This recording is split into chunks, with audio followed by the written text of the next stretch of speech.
we left off the last video from this section talking about zeros and their multiplicities. I wanted to mention something else about zeros here, and that is if you have a polynomial function and you're trying to find its zeros, what happens if it doesn't factor? I mean, you can use your graphing calculator and you can trace and you can find the values that way, or you can use the Intermediate Value Theorem. The Intermediate Value Theorem is a way of taking continuous functions and polynomial functions or continuous functions and being able to determine whether or not a zero lies in an interval of values.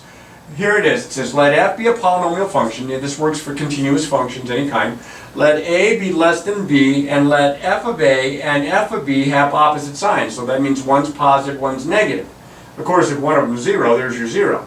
Then f has at least one zero. It could be more, but at least one zero that's on the interval between a and b. So I'm going to do an example of that. Here it says show that f of x, which is x to the fourth plus 6x to the third minus 26x plus 15, has a zero on the interval from -4 to -3. So I'm going to find f of -4, and I'm going to find f of -3. Now f of -4 is -4 to the fourth power plus 6 times -4 to the third power times minus 26 times -4 plus 15. And this is going to be -3 to the fourth power plus 6 times -3 to the third power minus 26 times -3 plus 15. This is a 15 here, not a very good 15 on the first one. Okay, so now I'm going to have to do some calculations. This is going to take a little bit of arithmetic. This is 256. This is going to be minus 64,384 plus 104 plus 15. So let's see, if I add up all my positives, I get 375. So this is -9. Well, if I plug in -3, this is -3 to the fourth, so this would be, well, I guess I have the equal sign there, I don't need those. That would be positive 81. So this would be -27 times 6. Holy smokes, this would be negative, let's see, what did I just say? -27, -162. This is going to be plus 78 and plus 15. Let's see what happens here. That's 159, 169, 174. And that's a minus 162, so that's a positive 12. Notice here that this is less than 0 and this is greater than 0, so that these guys have opposite signs. Well, that means you're guaranteed, because if you think about this graphically, here's -3, here's -4. If I had -4, I'm down here at -9, at -3 I'm up here at positive 12, and it's continuous. They got to connect. There has to be a zero in there. Now there could be more than one zero. I could do something like this.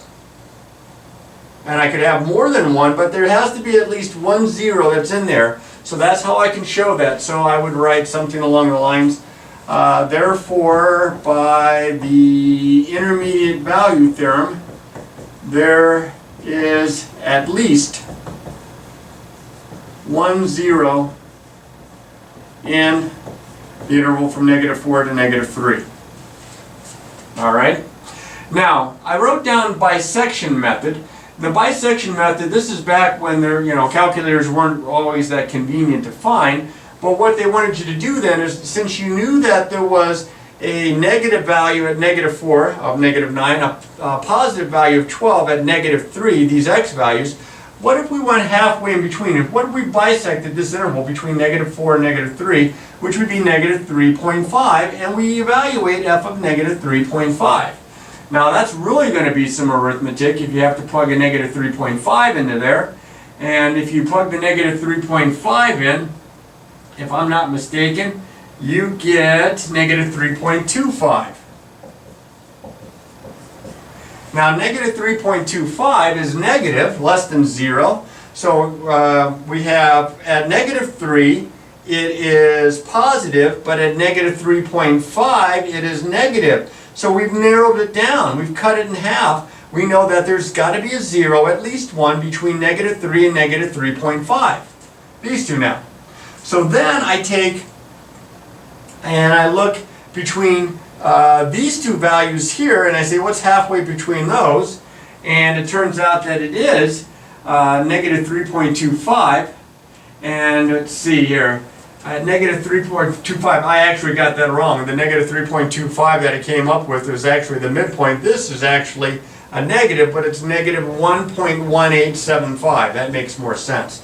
So it's in between negative 3 and negative 3.5 because this is still negative. So now I go halfway in between here, I bisect again, and I find f of negative 3.25. Be okay if I knew what I was doing here. Now at negative 3.25, I plug that into this function. Again, quite a bit of arithmetic here, and if I'm not mistaken, I get approximately 5.0976, which is positive.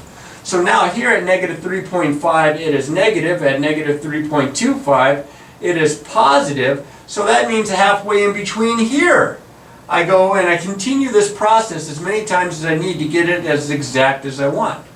Now, technology has made the bisection method pretty much obsolete, and in some ways, as far as finding zeros of polynomial functions, it's made the intermediate value theorem not as effective. But this is the reason why your calculators are programmed the way they are. Now, let's look over here. If I take any kind of a polynomial curve. Now remember, polynomial is smooth and it's continuous, and I've seen a couple of them graphed. Let's say, for example, I graph this. This looks like this could be degree 4 polynomial. Notice that when it changes from going upward to the right to downward to the right, increasing to decreasing, we have what we call a turning point. And in fact, we have what's referred to as a relative maximum, because it goes from increasing to decreasing. It's kind of sitting on top of the hill. We have a turning point here as well when it goes from going downward from left to right to going upward from left to right, from decreasing to increasing. We have a turning point, and this is sometimes referred to as a relative minimum. And we have one more here where it's going from increasing to decreasing, and we have another relative maximum that occurs there. These are called turning points, and turning points occur when the graph changes from increasing to decreasing, or vice versa. Now this is for polynomials because they're smooth and continuous. We can do this. Now what's nice about this is if we know the degree of the polynomial function, we can figure out the maximum number of turning points that our graph would have of that function, and that helps us when we sketch this out. So if we look at this, let f represent a polynomial function of degree n. Then the graph of f has at most n minus 1 turning points. So it's always one less than the degree of the polynomial. I mentioned that I thought this was degree 4, and it has 3 turning points. We use all of what we've been talking about in this section that leads us to sketching polynomial functions. Now we know how to graph linears and constants and quadratics, but now we can look to see a higher degree. Like this example here, I have a cubic at degree 3, and we're going to look for key things to help us with an idea of a sketch, because that's the best we can do, is hopefully a halfway decent sketch. So we consider n behavior, how many turning points, the y-intercept, zeros of the function, it includes multiplicities because that means x-intercepts. See if it has symmetry, that could help us with our graph. And I would suggest that you also create a t-chart and get a few extra values so that you can see, how far up or how far down these values occur at. So I'm going to graph this one here on this particular set of axes. And the first thing that I noticed here is that this is degree 3. All right, and it has a negative coefficient. This is my lead term. So my n behavior here, since I have odd degree, negative leading coefficient here, my graph is going to go, as x gets bigger, my y is going to get smaller. As x gets smaller, my y is going to get bigger. So if it helps you, you're going to go this way, it's going to drop down. You're going to go this way, it's going to go upward. To give you an idea of what my graph is going to look like. So that's the end behavior. That helps a little bit. Turning points. Well, I don't know what my turning points are, but I know I have no more than 2 turning points. Okay, because this is degree 3. So no more than 2. My y-intercept. Well, my y-intercept occurs when x is 0. And when x is 0 here, do you see there's no constant term? My x-intercept, which is also going to be one of the y-intercepts, is 0, 0. Now, what are my zeros here? Well, I would take my function, set it equal to 0. I will factor out an opposite of x. That leaves me x squared minus 4. I'm very lucky that this one factors. Difference of squares. And it looks like my zeros are going to happen at 0, 2, and negative 2. So my zeros all have multiplicity of 1, so they're all going to be points that cross, that don't just touch, but they cross through at x equals 0, at x equals 2, and at x equals negative 2. Symmetry. Remember how to check to see if a graph is symmetric to the origin, or if a graph is symmetric to the y-axis to see if it's even, odd or even. I look at, in this case, g of the opposite of x, which would be the opposite of x cubed plus 4 times the opposite of x. Negative times negative times negative times negative times negative. You're taking the opposite of that, gives me x to the third minus 4x, or the opposite of x to the third plus 4x. I know a lot of you say, oh, I'm not doing all this kind of work for symmetry. Symmetry will help you a lot here, and it's a couple extra steps. And this is equal to the opposite of g of x. So that means this is an odd function, and it is symmetric to the origin. Now, to create a t-chart of values, it would help if I left myself a little bit of space. So I'll clear out just a little bit right here and create a t-chart. Now, which values would be good values to plug in? Well, I can see that I've got some zeros here, so those are definitely good values. So I would probably start with my zeros. And I would probably also want to plug in 1 point in between my zeros, 1 point smaller than my smallest 0 and greater than my greatest 0. So I'm going to put negative 2, 0, 2, and then all the values that are in between here. And I'm going to find those. Now, I might get some really big values, and this would go off my graph as small as my scale is, but at least it'll get me started here. So I know I have 0, 0, negative 2, 0, and 2, 0. If I plug negative 3 in, that would be positive 27 plus negative 12 would be 15. Yeah, that's going to go off my graph, but it gives me an indicator of how high up it goes up. If I plug negative 1 in, this will give me 1 minus 4 is negative 3. If I plug positive 1 in, I get negative 1 plus 4 is positive 3. There's that symmetry to the origin. See how they're opposites? So I bet your quarter that this is going to be negative 15. You can plug it in and check. But that should be negative 15. So now I want to sketch this. I'm going to use a different color pen. I'm going to sketch all the points that I can. Negative 2, 0. I have negative 1, negative 3. I have 0, 0. I have 1, 3. And I have 2, 0. Now notice also I have 3, negative 15. So that's way down there. And at 3, that's way up there at negative 3, positive 15. So that means that my graph is just going to drop off and it's going to increase quickly. So now let's see if I can make a sketch out of this. Try to make it a halfway decent looking sketch. Looks like I have, and I don't know if that is indeed a relative maximum here. It might actually go up a little bit higher. Since I don't know that, I can't assume that. I'd have to do quite a bit more work. And my graph drops down quickly. Notice the symmetry. And my graph rises quickly. And hopefully you can tell I have symmetry to the origin. And there's a sketch of this particular function. Notice all the different parts that I used. All right. Now I have one more example, but I ran out of room, so I didn't have space to put a set of axes. So I'm going to kind of do this on the fly here a little bit, and I am going to do one more function and sketch it. And my function is going to be if I can write it down here, graph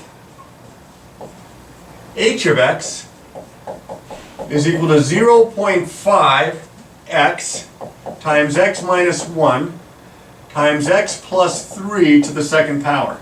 Now, the nice thing about this is I can find my zeros right away because it's already in factored form.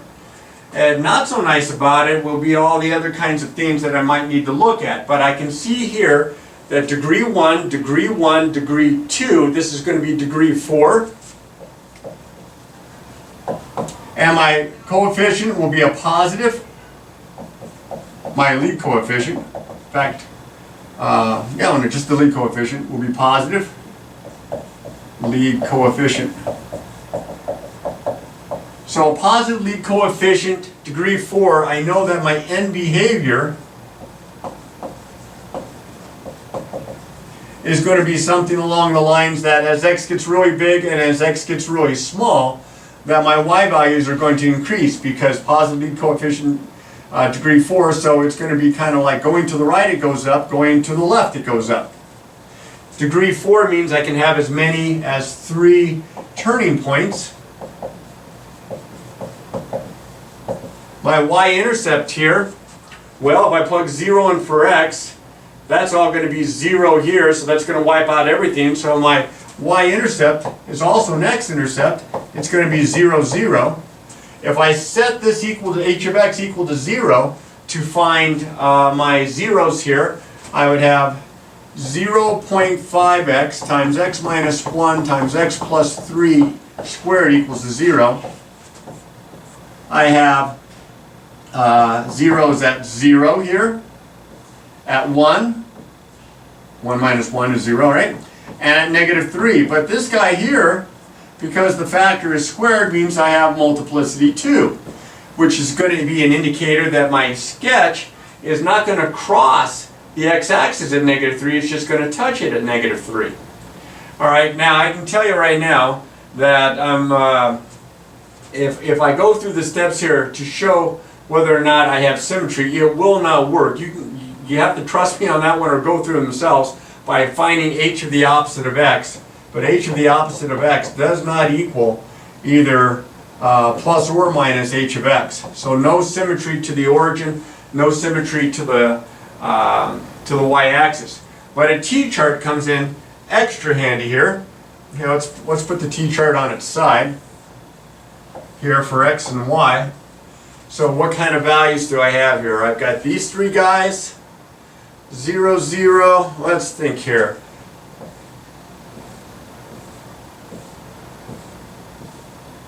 I'm going to need a few points here. I'm going to include negative 3, and I probably want negative 4. So it goes all the way up to 0. Maybe I'm going to go ahead and do negative 2 and negative 1 with 0. And of course with 1, maybe actually, even though I put 1 here, I can maybe put a half here. So I have something in between those two, because those two are zeros. And then I plug a 2 in. Now, that's a lot of numbers to plug in, and we don't have symmetry working. The only things that we do have is we know that this is a 0, that this is a 0, and that this is a 0. You've got to plug these numbers in that don't have a y value in. If you do, this one turns out to be 10, this turns out to be 4, this turns out to be 4, this turns out to be negative 49/32. As you can see, sometimes it's a real hassle to plug a negative into that function. And then this one turns out to be big jump up to 25.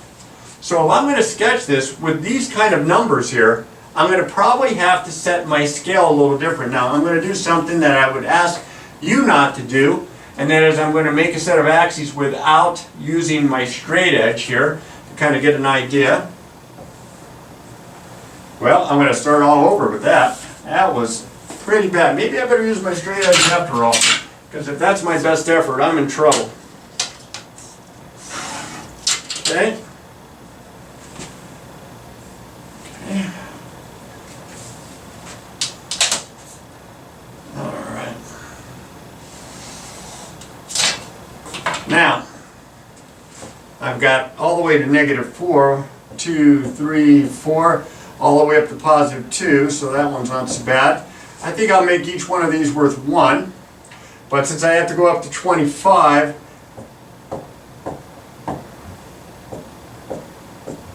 well, now I can make those 5s. I might have to make this a little bit, I've got so many 4s here. Let's make this a little bit taller. 4, 5, 6, which makes each one of these worth 4. So now if I sketch this, -4, +10 would be about here. -3, 0. -2, +4. -1, +4. 0, 0. 1/2, this would be about -1.5. So that'd be about here. 1, 0, and then 2, 25, 8, 12, 20, up here somewhere. So it starts to climb right away. Now remember, this is going, as I go further to the right it goes up. That makes sense. If I go further to the left it's going to go up. It looks like I'm going to have as many as 3 turning points here. Let's see. But I also, hang on a second, I said that this is degree 4, 1, 2, so I have as many as 3 turning points here. So my graph, I'm going to try to make a smooth curve out of this, is going to look something like this.